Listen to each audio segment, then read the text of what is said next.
biayanya adalah dari iuran dari masyarakat. Besar iuran itu nanti atas kesepakatan. Kemudian yang kedua, mendukung percepatan pembangunan sanitasi. Kemudian peningkatan akses layanan sanitasi yang terpusat dan setempat. Yang keempat, pembangunan sanitasi dilakukan dengan berdasarkan pada lokasi prioritas. Nah, di sini yang menjadi lokasi prioritas ada 3 macam kategori. Yang pertama yaitu rawan sanitasi, yang kedua yaitu padat penduduk, yang ketiga tersedia swadaya masyarakat. Itu target lokasi. Lokasi yang padat, lokasi yang rawan sanitasi, dan mau berswadaya. Karena kita di sini program meminta adanya swadaya dari masyarakat. Ini dasar hukum kegiatan kita.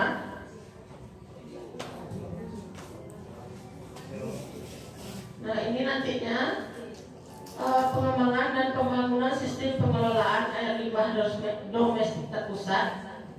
Kemudian di situ outcome-nya adalah rumah tangga yang menempati hunian dengan akses sanitasi air limbah yang layak. Kemudian outputnya pembangunan SPAL skala permukiman dan pembangunan SPAL dengan tangki septic individual. Nih.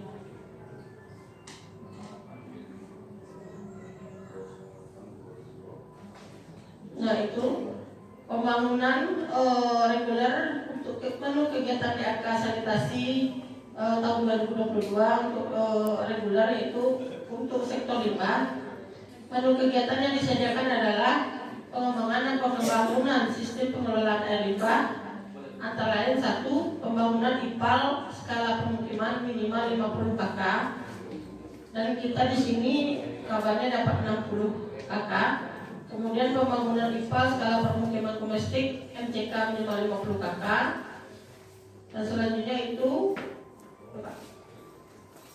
pembangunan septic tank skala komunal yang nomor 2. Cuman sekarang ini tidak ada septic tank komunal, yang ada adalah septic tank individual. Dan sektor persampahan juga ada untuk tahun ini, tapi penempatannya yaitu di daerah Kapal.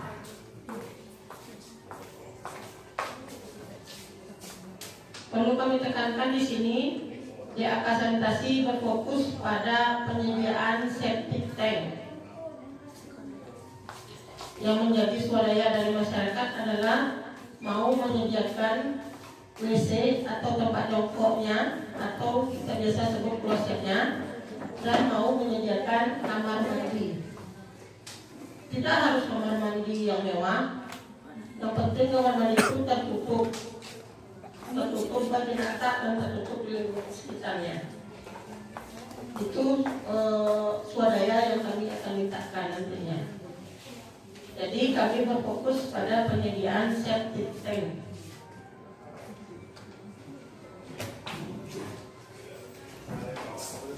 Ini kriteria lokasi prioritas.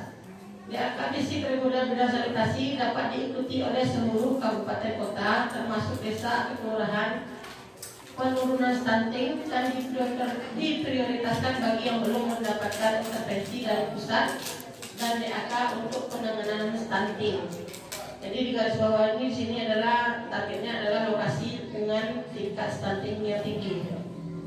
Kemudian kabupaten kota menyusun dokumen strategi sanitasi yang diusulkan oleh kabupaten harus masuk dalam dokumen SSK dan diprioritaskan wilayah zona 3 dan 4. Yang ketiga, rincian menu penambahan pipa pengumpulan dan SR dilaksanakan pada kabupaten kota yang sudah memiliki SPAL skala permukiman dan masih memiliki idle capacity. 4. Rincian menu pembangunan tangki skala individual diprioritaskan bagi desa yang sudah ODR selama 1 tahun. Ini adalah target lokasi. Yang kelima, rincian menu pembangunan sertifikat individual perkotaan dan pengadaan pupuk tinja diperuntukkan bagi kabupaten kota yang memiliki IPLT yang berfungsi dan atau sedang sudah menyusun sistem pengelolaan lumpur tinja. Jadi tadi itu mobil tinja akan menyedot lumpur tinja. Kemudian yang keenam, kegiatan DAK reguler sanitasi diprioritaskan untuk kabupaten kota yang sudah melakukan input data menu infrastruktur sanitasi dalam sistem pemantauan berbasis web. Yang ketujuh, dalam rangka mendukung penanganan kawasan pemukiman kumuh terintegrasi bidang perumahan dan pemukiman, diperlukan dukungan penyediaan infrastruktur dalam pemukiman termasuk layanan sanitasi. Dukungan ini dilakukan melalui pengembangan dan pembangunan SPAL dengan tangki komunal 5-10 kk dan menu penyediaan sarana pengelolaan sampah. Kalau kita di sini tadi garis bawahnya adalah septic tank individual.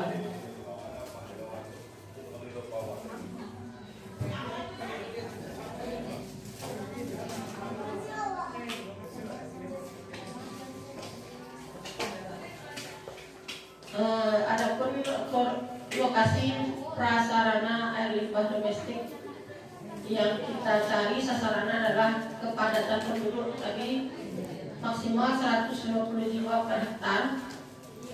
Kemudian tersedianya sumber air baik itu PDAM maupun sumur maupun mata air ataupun air tanah lainnya. Yang keempat, kawasan pemukiman rawan sanitasi mengacu kepada SSK, BPS, buku desanitasi dan kawasan pemukiman yang masuk dalam rencana pembangunan dan investasi infrastruktur jangka menengah. Kemudian yang kelima, tersedia lahan. Lahan di sini untuk penempatan tangki septiknya sekitar 3x3.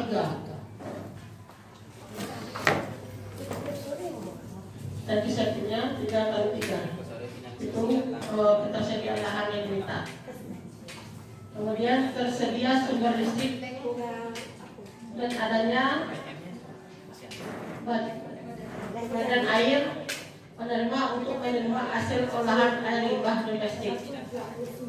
Ketujuh, memiliki permasalahan sanitasi yang mendesak untuk segera ditangani seperti pencemaran limbah, bahkan sampah tidak terangkut sebagai data hasil program percepatan pembangunan sanitasi. Yang kedelapan, masyarakat di lokasi bersangkutan menyatakan tertarik dan bersedia berpartisipasi melalui kontribusi baik dalam bentuk uang, barang maupun tenaga. Ini yang nanti kita sebut tadi tiga, dari segi kepadatan, dari segi kerawanan sanitasi, dan dari segi partisipasi masyarakat. Tentu yang perlu digarisbawahi adalah adanya air dan adanya lahan. Kalau tidak ada air tentu tidak berfungsi nantinya WC yang kita bangun, dan lahan itu juga akan menyulitkan nantinya. Mungkin bisa ada gambaran dari Bapak Ibu sendiri lokasi. Nah, pelaksanaan kegiatan kita di sini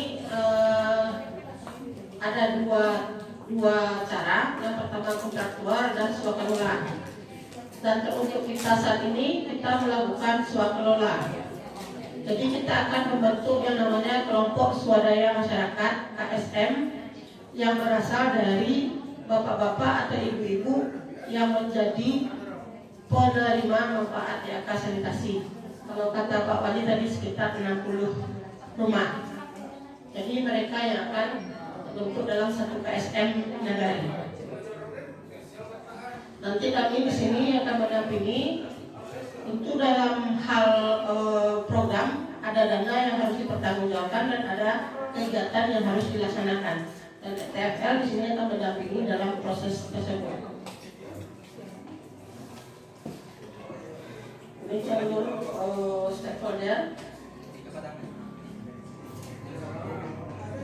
Ini tahapan-tahapan kegiatan. Ini pada awalnya adalah tahap persiapan. Tentunya kegiatan yang dilakukan oleh kabupaten Nah, ini yang di Pasaman Barat. 1 unit pembangunan TPS 3R itu di Kapal.